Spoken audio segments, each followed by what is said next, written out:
Welcome to the Tech Egg. Don't get scrambled. Enjoy the video. You start by making access simple and safe.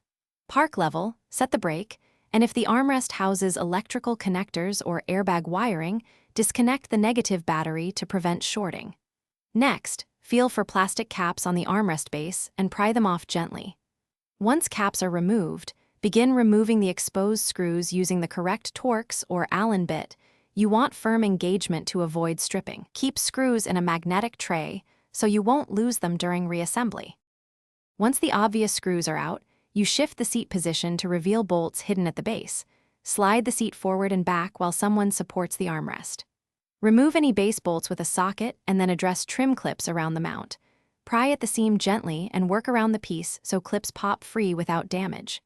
If fabric or foam covers fasteners, carefully fold it back, cut staples, or remove retaining clips, and keep track of all hardware in order for reassembly. With fasteners removed, you now support the armrest and disconnect any wiring harnesses by depressing the locking tab and pulling squarely to avoid bending pins. Once unplugged, lift the armrest straight up and out. If it resists, double-check for missed bolts or hidden clips. After removal, cycle the seat through its full range to ensure no cables are pinched. If reinstallation shows misalignment, slightly loosen mounting bolts, align the armrest, then snug bolts progressively to seat it correctly. Thanks for watching. Consider subscribing if I helped unscramble your problems.